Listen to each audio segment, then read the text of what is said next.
कि ये मुमकिन नहीं है कि आप अपनी जेब से सब्सिडी पेट्रोल पे दें। ये मुमकिन नहीं है, ये दुनिया में किसी मुल्क में मुमकिन नहीं है। और पहले जब हम पेट्रोल की कीमतों पे तनकीद करते थे तो हुकूमत आमदन कमा रही होती थी पेट्रोल से, आमदन सेल टैक्स की मद में और लेवी की मद में। तो तनकीद ये हो रही होती थी कि हुकूमत को इतनी आमदन नहीं कमानी चाहिए, हुकूमत ज्यादा कमा रही है उसको कम कर दे। अभी ये सूरत हाल थी कि हुकूमत अपनी आमदन तो सिफर पे थी लेकिन उसके अलावा जेब से सब्सिडी दे रही थी, और उस सब्सिडी को कर्जे लेके जो 15-16% के ऊपर सूद की शरह पे हुकूमत जो है उन कर्जों को लेके सब्सिडी दे रही थी, जो मुमकिन नहीं है, जो पॉसिबल नहीं है। तो ये करेक्शन होनी थी, और इसको जो फ्रीज करके चला गया इमरान खान 30 जून तक, वो मुल्क दुश्मनी और वो जो एक पूरा एक सियासी चाल चल गया जो कि गलत थी, जो नहीं चलनी चाहिए थी, जो फाइनेंशियल क्राइम था। तो उसकी दुरुस्तगी हम कर रहे हैं, और ये करना, देखिए ये करना लाजमी है, वरना आप इस तरह कर्जे ले लेके आप सब्सिडीज नहीं दे सकते। और मैं समझता हूँ हम लोग अब एक मईशती इस्तेहकाम की तरफ बढ़ रहे हैं, मैक्रो इकोनॉमिक। नहीं, मैं ये कह रही हूँ कि आप कुछ और बजट का कोई और तरीकेकार, कोई फाइनेंशियल कलेक्शन का कोई और तरीकेकार क्यों नहीं बनाते? अवाम पर ये बराह रास्त बोझ क्यों डालते? हाँ। हम 1 रुपए का टैक्स नहीं ले रहे पेट्रोल पे, हम 1 रुपए की लेवी नहीं ले रहे पेट्रोल पे। आज भी 9 रुपए हुकूमत सब्सिडी दे रही है कर्जे लेके।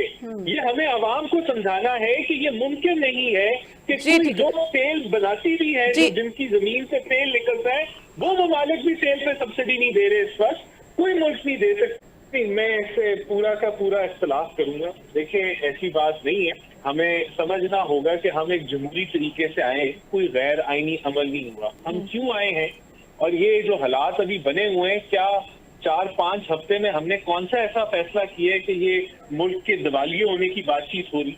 ये जाहिर सी बात है कि जो पिछली नहीं, राना साहब मुझे एक चीज बताइए, क्या फर्क है? क्या फर्क है? मुझे सिर्फ एक फर्क बता दे, एक सिर्फ आप बताइएगा, एक सिर्फ फर्क मुझे बता दे। नवाज शरीफ साहब कहते थे मुझे क्यों निकाला, और आज इमरान खान साहब कह रहे हैं कि मेरा कसूर क्या है। इन दोनों में मुझे फर्क समझा दें, क्या हर क्या है? देखिए, मैं आपको बता देता हूँ, नवाज शरीफ को साकिब निसार ने निकाला, जो पूरी कौम जानती है कि किसकी डिक्टेशन में था। हमने जिसको जो ये अमल हुआ है, ये जमहूरी अमल हुआ है, मुझे बता दें इसमें गैर जमहूरी कौन सा काम किया गया है? पीटीआई को निकालते हुए हमें भी निकाल दें, नो कॉन्फिडेंस का लेके आए, हमें फारिग कर दें, हम एतराज नहीं करेंगे।